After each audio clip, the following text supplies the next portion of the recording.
looking ahead at tomorrow afternoon's Eagles versus Cardinals Week 5 showdown here in the desert as we are live here from the desert, Glendale, Arizona, gearing up. We're about a little over 24 hours from game time, and I'm excited. I'm here. I'm feeling the action. I've already seen a couple Birds fans.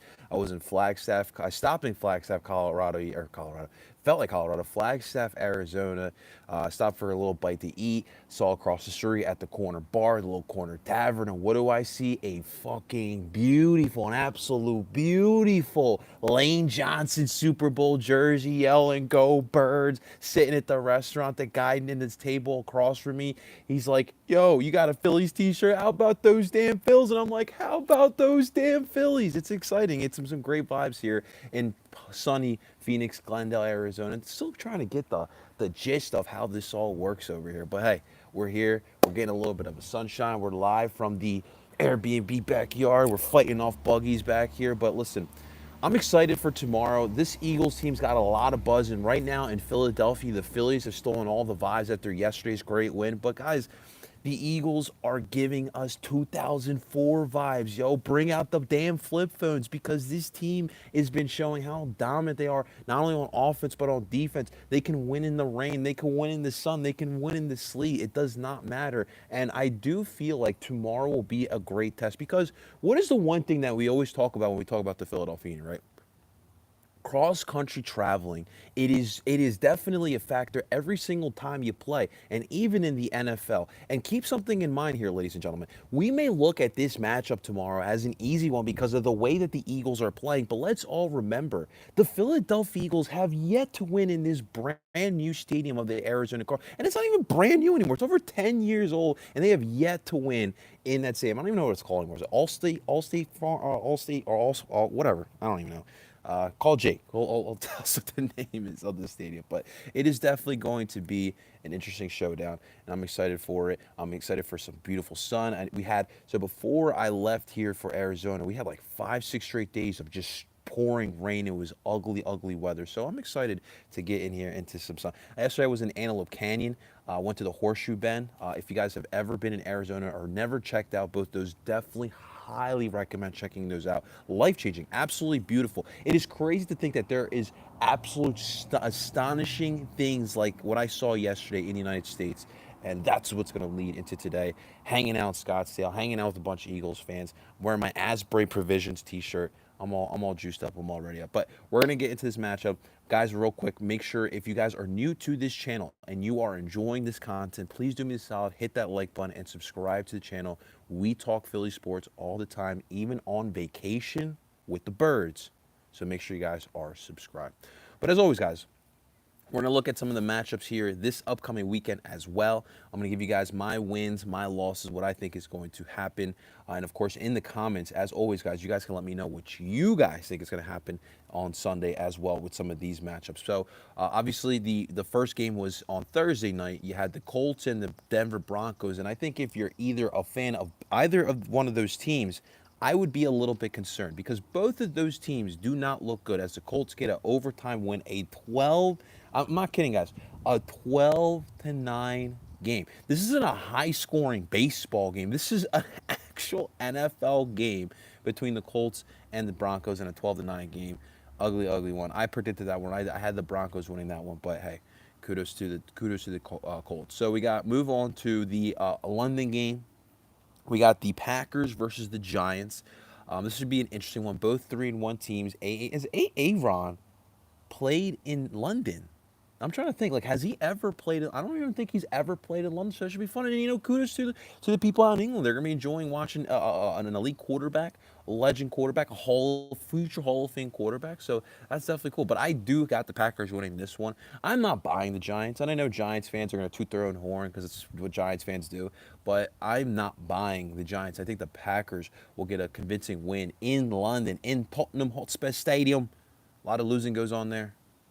But I got the Packs. All right, next game, 1 o'clock, moving on, which is going to be 10 a.m. here, Arizona time, which is going to be so weird to kind of adjust to. But, hey, we'll be up for these games. We got the Steelers versus the Bills. The Steelers riding with Kenny Pickett, and you got the Buffalo Bills, which, look, it feels like they kind of went off of the lane a little bit, right? Because They start off with that win against the Rams to start off the season. They look really, really good. It's been slowing down a little bit. They lose to Miami 2 weeks ago. Last week in an ugly, ugly type of weather game. It was a little rainy. They struggle a little bit against the Baltimore Ravens, but they get the dub, 3-1. I do like the Bills in this one. The Bills will be the home team as well. I like them to get back to Bills football. Just I want to see them dominate team. I think the Steelers can be a perfect team to dominate against, and we'll see the Steelers defense what has they show, and we'll see what Kenny Pickett has in his first start. I do like Kenny Pickett. I told you guys I liked Kenny Pickett coming out of the draft, but it's more than just a quarterback, right? More than just a quarterback. We got the Chargers versus the Browns, 2-2 teams. Justin Herbert been beat the F up so far this year. And in this one though, I do like the Chargers to bounce back and get the dub over the Brownies. We got the Texans versus the Jags. Listen, for the Jags here, that was a tough loss against the Birds last week, right? Losing in the way that they did. They had the lead in the first quarter and kind of all let it slip away, and the Eagles had a dominating performance after that. But there is a legitimate chance here for the Jacksonville Jaguars to win the AFC South. So I like them moving forward here. I think they get the dub. The Texans still looking for their first win of the season as predicted.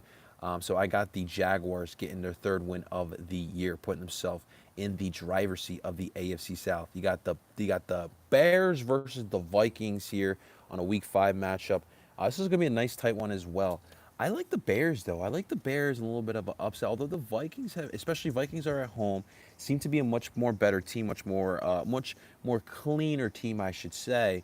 And they have won their previous two divisional games this year at what do they call them these days? Trust Bank Stadium, whatever it is. But I think I like the Vikings in that one. You got the Lions and the Patriots, 2-1-3 teams, just trying to jumpstart their seasons here. Like they seem like good teams that could compete for a wild card spot in the playoffs come January time. But they just need to find a way to jumpstart their season. I like the Patriots though in this one at home.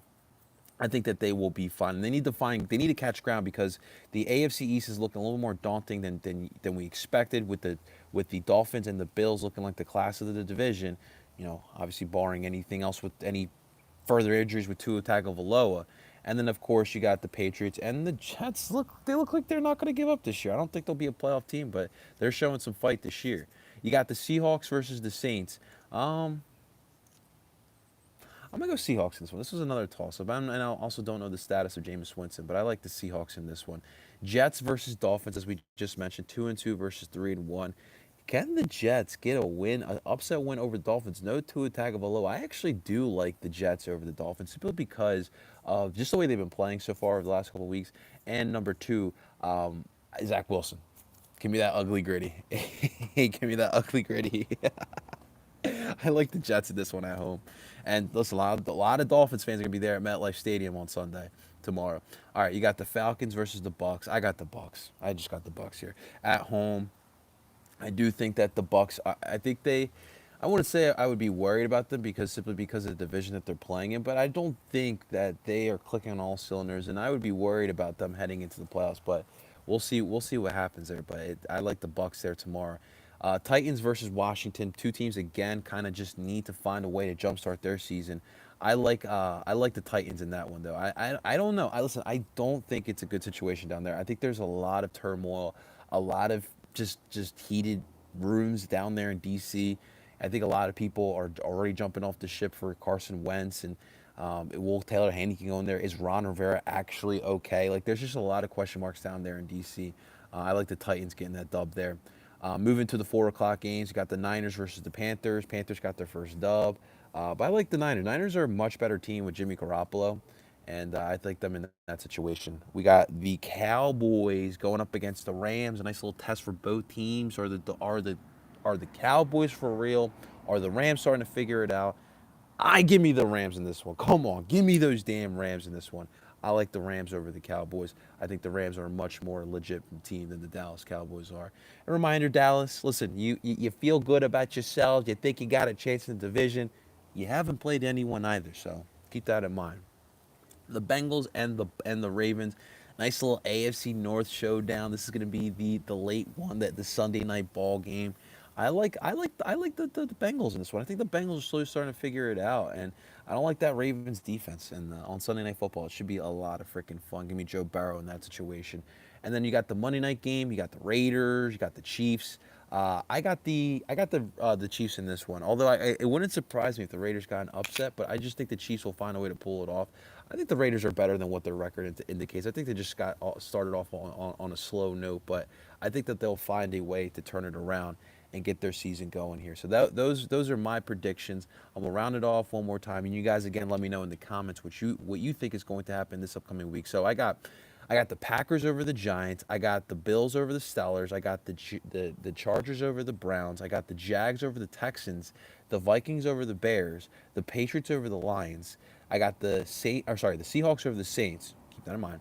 I got the Jets over the Dolphins. The Bucks over the Falcons. The Titans over the Commanders. I have where we at? I got the Niners over the Panthers. I got the Rams over the Boys, and I got the Bengals over the Ravens. Again, let me know in the comments what you think is going to happen in tomorrow's game and Monday's game as well. All right, well, ladies and gentlemen, let's move into some of our stuff here. Let's move into some Eagles talk here, ladies and gentlemen. I want to start off this week. There's been a lot of talk about Jalen Hurts, as there should be, right? Because Jalen's playing really well, and it's the most important position in sports. In Philadelphia, it is just a football crazy city. And when it comes to the quarterback of our Philadelphia Eagles, there's going to be an absolute microscope on that football player, right? And so Jalen Hurts has been under I'll say a lot of spotlight this week. Obviously, you saw him on Monday Night Football. Well, just his play in general, right? His play in general has already stirred up a lot of conversation. You know, you already got contract talks like, when do we pay Jalen Hurts? Reminder, guys, anyone, because I know people want to ask me about the Jalen Hurts contract conversation. You cannot pay Jalen Hurts until March because of the rookie deal he's on. You cannot pay him until March. So you don't have to worry about it for a little bit. So all you really just need to do, if you're the Eagles, you just need to watch, analyze, and then you'll make your decision at the end of the season. Just let the season play out, and that's all it really is. So besides all that, besides the good play, Jalen Hurts gets on Monday Night Football. He's on the Manning cast, and he's wearing a specific hoodie that caught a lot of the eyes of a lot of Eagles fans. He wore a hoodie that's specified, God bless to all my haters. And, me being someone who is very competitive and, just outside noise, I always turn any negative outside voice into a positive. That's just how I'm built. And a lot of athletes are the same way. I mean, Michael Jordan, you always see the meme. I took that personally. That's how a lot of competitive people are wired. It's just like it just adds a little bit of extra push. When you're trying to accomplish your goals and your dreams, it is difficult at times to stay motivated, to stay on track. And so you need those little things to kind of push you mentally. A lot of it is mental. And so for Jalen Hurts, the haters have been something that has pushed him. And there's nothing wrong with that. A lot of athletes, believe it or not, ladies and gentlemen, use that as motivation tactics, right? And so Jalen comes on Monday Night Football on the Manning cast, and he wears the God Bless the Haters hoodie. And a lot of the old heads in Philadelphia didn't appreciate it, didn't understand why he's quote-unquote concerned about the haters. Number one, it's just a hoodie. Clothing, fashion, I always say, is an expression of oneself. That's why I like to dress up in the way that I do. I do like to stay up with the trends, but it's an expression of myself. And so when you see that hoodie, it's just, it's just how Jalen has felt. And there's nothing wrong with that. God bless to all the haters. You never want to wish ill will on anyone.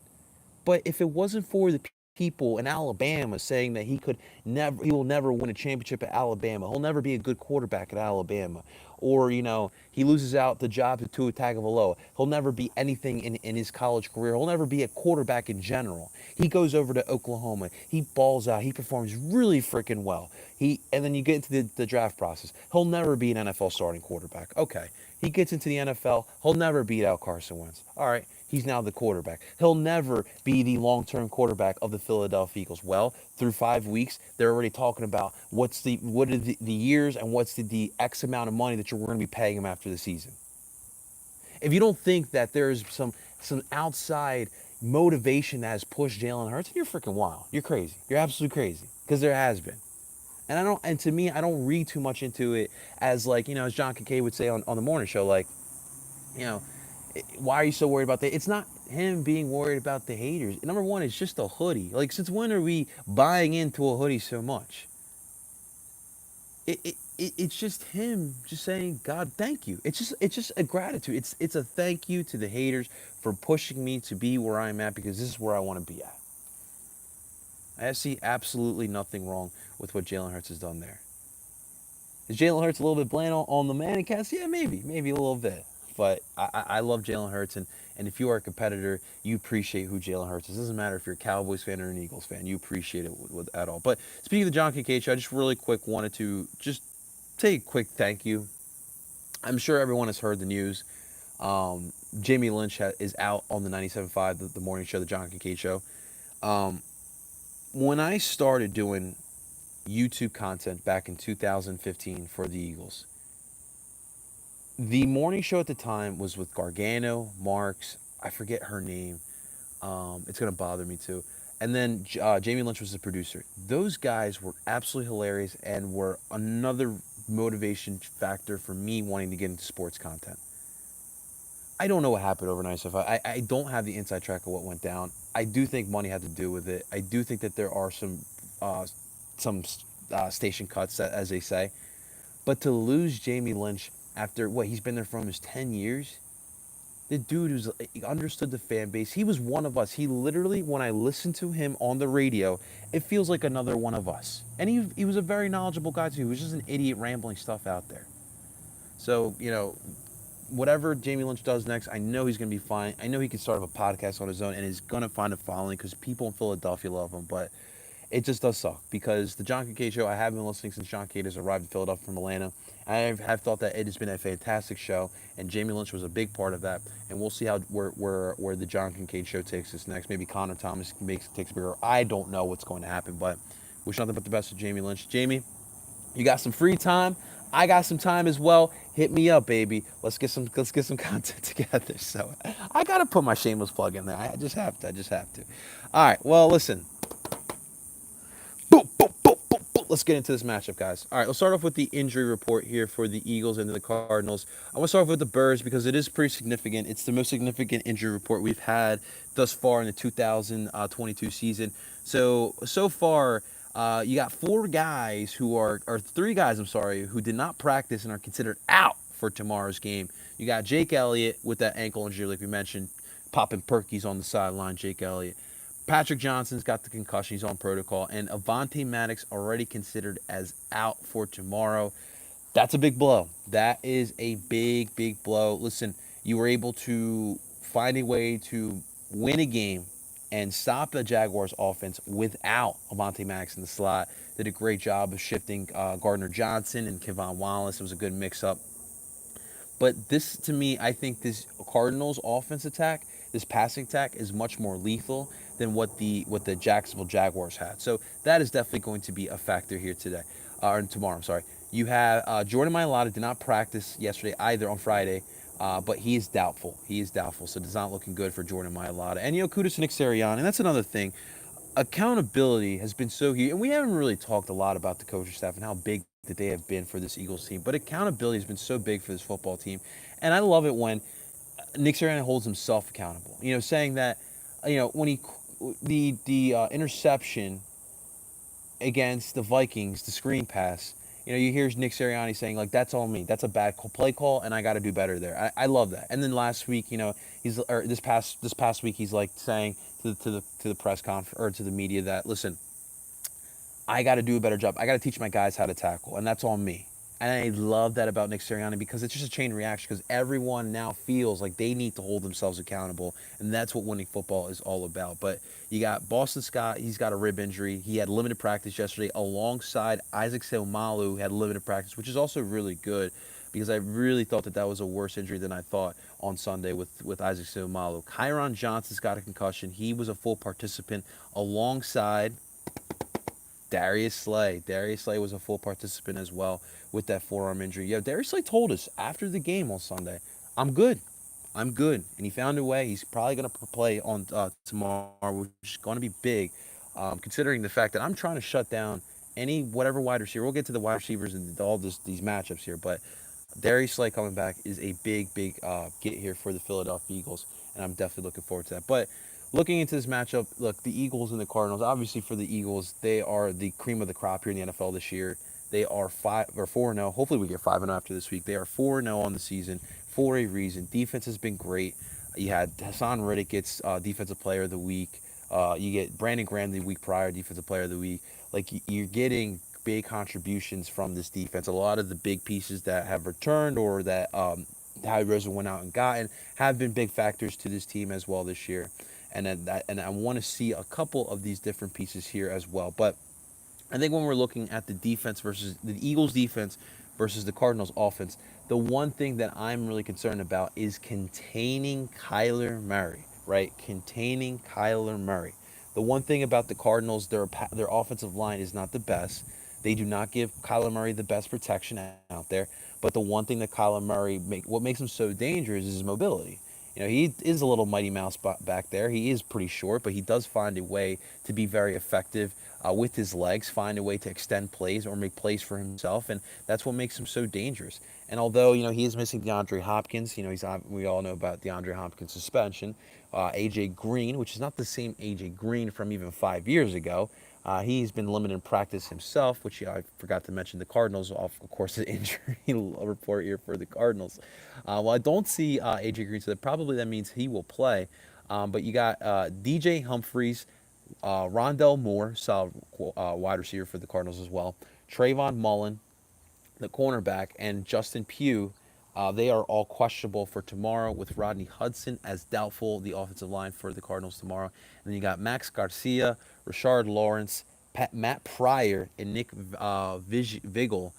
They are out tomorrow for the Arizona Cardinals. So that's the roundup of the injury report there. But to me, containing Kyler Murray has to be so. It has to be the priority. With Darius Slay back, with your secondary in full contact there, besides Vontae Maggs, I'm sorry. But regardless, I do like the matchup between the Eagles secondary and the Cardinals wide receiver and just the skill positions in general. However, though, you need to get home if you're that defensive line. And they've done a good job over the past couple of weeks of getting home. They need to do their job. And it's more so containing Kyle. Because, listen, Kyler Murray can break out for a 30-yard run. You got 3rd and 13. He could break it out for a 30-yard run. And those are the type of things that you want to try to avoid going into this game. Now, even without DeAndre Hopkins, they still got Hollywood Brown, who was on the injury report. He's definitely going to play, and he's still a very solid wide receiver. We'll see what happens with Rondell Moore, but absolutely love Darius Slay on Hollywood Brown. I think that's going to be a fun matchup, and I like that for Darius Slay. I think that he is going to be able to eat, ladies and gentlemen, with that matchup there. The Cardinals do also have some good linebackers who are able to get some pressure as well. It's a good pass rush in general. They do run a lot of that 3-4. It's their base defense. J.J. Watt still kicking around, guys. He is not the same J.J. Watt, though. And it's the crazy part. The J.J. Watt that was winning Defensive Player of the Year, that was left in Houston. It's not the same J.J. Watt, but he still can provide some pass rush there. Rashard Lawrence is definitely a big blow for them. But like I said, I do like this linebacking core, and they do a lot of they move around these linebackers in many different spots to try to give different fronts to quarterbacks. Dennis Gardeck, Zaven Collins, Isaiah Simmons, and Marcus Golden, some great draft picks over the past couple of years for the Arizona Cardinals, and those guys know how to get to the quarterback, and that should be a lot of fun to watch or that should be big for them, and it's gonna be fun to watch, I should say, watching how the Eagles just try to maneuver around them. Obviously, this offensive line has been one of the best in the NFL. And of course, I want to see how the Eagles are able to keep up with that. But let's get back to a couple more points with the defense. I want to get back to it. But the one thing that really does concern me, not really worried about the Cardinals rushing attack, besides, of course, Kyler Murray getting out and rushing. But also, too, no Vontae Maddox does concern me. We were able to combat that last week because just the weather and just I thought Jonathan Gann actually had a great play call, a great game plan. He kind of gave a lot of different fronts. He disguised a lot of things, and he threw Trevor Lawrence off a lot last week. And I thought that was really big. Now, Kyler Murray is a little bit more of an experienced quarterback, so I think that you have to contain. You have to contain, and that is going to be the name of the game here this week, going up against the Arizona Cardinals. But If you're the Cardinals, trying to find a way to exploit that slot guy. I want to see what they'll do this week. Will they continue putting a lot of Gardner Johnson at the slot with Kayvon Wallace, the safety? Those are things that I'm definitely interested to see. But I really like this defensive matchup for the Eagles going up against this Cardinals offense. It should be a lot of fun. But let's finish off with this Eagles offense. Um, Again, it's about Jalen. It does revolve around Jalen and continuing his form. Like right now, I feel, and it's so funny because we in Philadelphia have really connected Jalen Hurts and Tyrese Maxey together, and they are the counterpart. They are what Carson Wentz and Ben Simmons should have been. So it's absolutely great. But it's so funny because Jalen Hurts to me this year makes me feel like Tyrese Maxey did it last season, right? Like, all right, I know this is a good young player. I know he's going to get good, but like, how good can he really be? And every single game that I watched Tyrese Maxey last year, he got better and better, and he exceeded my expectations. And Jalen Hurts so far this year has gotten better and better and has exceeded my expectations so far. And it seems like it's what it's going to be again this week. Now, if you guys remember year one of Jalen Hurts when he came in for those couple starts at the end of the year into 2020, he went down to Arizona for one of these matchups. And that game was the game to me that told me that Jalen Hurts could play in the NFL. He could be an NFL starting quarterback, caliber quarterback, because you never know with these mobile quarterbacks, especially Jalen Hurts. In that game, because it was the second start of his NFL career. In the first one, he did a great job of finding ways to make plays with his legs. And I think he ran for over 100 yards, and the Eagles got a big upset win against the Saints. And then against the Cardinals, he's flipped the switch. He threw over 30 times. He was testing Patrick Peterson. Now, at the time, Patrick Peterson was not the Patrick Peterson of when they were going to the Super Bowl and, NFC Championship. It wasn't that guy.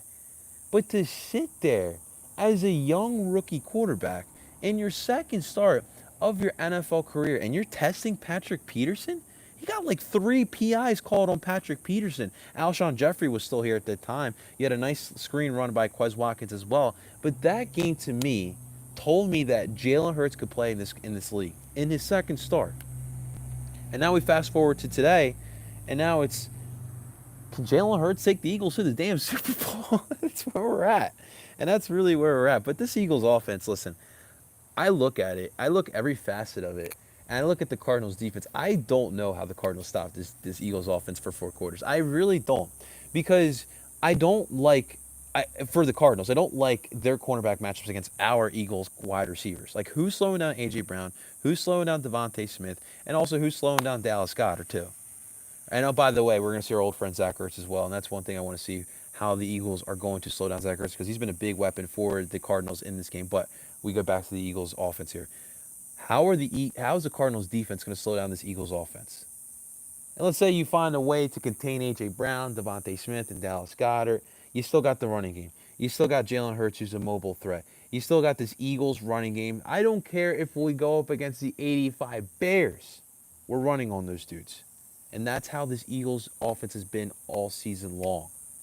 I'm so excited to watch. And obviously they're going through their injuries, right? Mailata and Seumalo more than likely going to be out tomorrow. And the one thing that you did work well in against Jacksonville last week is you were able to run the ball with Jack Driscoll and Sue Opeta. But you're going to be looking to throw the ball. It's beautiful weather. You're in a dome tomorrow. You're not going to be looking to run the ball 40, 50 times again. Now you're going to look to throw the ball. And how is that the offensive line going to respond to that? Because like I mentioned, they do have some solid pass rushers. And that to me is going to be the big test for this Eagles offense. But like I always say, guys, every week this year with the Eagles, it's so exciting because it's another test. It's another test for the Eagles to show exactly what they have. And I like this matchup against the Arizona Cardinals because you're going cross country, you're going away from home. Although I'll tell you what, there's a lot of Eagles fans down here. But at the end of the day, I do think one thing it's going to come down to, we haven't talked about it, special teams. Both teams are without their kickers. No Matt Prater for the Cardinals, no Jake Elliott for the Birds. And that's going to be a big factor as well. But I do think that the Eagles, and like we've talked about, their mentality, their non-complacent mentality is what is going to take them over the edge on tomorrow. I like the Eagles tomorrow. I think they get the dub. I got the Eagles winning here tomorrow. I got a 31-17 victory here for the Birds. Give me the victory. Give me that victory. All right, I saw some comments here. I want to answer real quick here. What's up, Nicky Steves? What's going on, brother? Keys to victory: run the ball, blitz up the middle, play discipline, effective passing. I just lost it, and there was one more point on there. And score in second half. Well, that's definitely obviously that's a good point too. Like, the Eagles have yet to play a full game here in the season. That was definitely cool to see the Eagles bounce back last week after being down in that first quarter to get the dub, and that's definitely going to be big as well. I would say this. Listen, I think Nikki, the Eagles' run offense, the running game, is something that the Eagles can always rely on. Like, if you're down, you need to get a spark. Nick Sirianni can just pull that card out of his back pocket. Like, they can run on anybody. But in today's NFL, it's all about passing the ball. And for the Eagles, they've done a great job passing the ball, and you got to continue doing that. You have to be able to beat teams by throwing the ball, and they have to continue doing that as well. So if worst case scenario, they find themselves down, they need to get, and the offense is a little bit stale and stagnant, then I would start running the ball. That's a good point, blitzing up the middle. This Cardinals offensive line is weak, especially in the interior. And you got guys who can blitz and get home. I definitely like that for sure for the Birds. Cardinals play best late. Look at their 2 wins. That is correct. That is correct, Nikki. And like I mentioned, this Eagles team needs to find a way to play full 4 quarters. They played great last week in 3 quarters. We got to finish it out through full 4. In the first 3 games, they did not play second halves. And that's one thing that the Eagles definitely. Listen, it's a work in progress. It's a test, like I mentioned, every single week. It's a test every single week, and they got to figure that out. What's this? This is Taryn Fiorentino. What's going on, man? What's up, Taryn? Stop the run, continue to get sacks and on turnovers on defense. On offense, keep running the ball and show your passing dominance on every down. Amen. Amen. Get them. Yeah, sacks are definitely gonna be big, especially against this Cardinals offense here. With Kyler Murray being able to. Oh, Taryn, I'm so sorry. What the heck did I just do? Did I just take him out of his? I'm so sorry, Taryn. Can I redo that? I didn't mean to kick him out. Did I do something? I'm so sorry, Taryn. I'm so sorry. All right, guys. Well, listen. Keep throwing your predictions in the comment section. I'm gonna get inside because I'm literally drenching sweat. Like that's how hot it is here today, guys. It's a beautiful day in Arizona. I got a pool right here, right? I'm about to go jump in because it's hot and I'm ready for Eagles football. Get my tan on, about to get my drink on, you feel me? But guys, thank you so much for tuning on into today's Eagles game preview. Keep dropping your predictions in the comments below. We'll have some content from the actual stadium tomorrow, so stay tuned for that. But from beautiful Glendale, Arizona, I love you guys. Go Birds as always, and make sure you guys subscribe. See you guys later.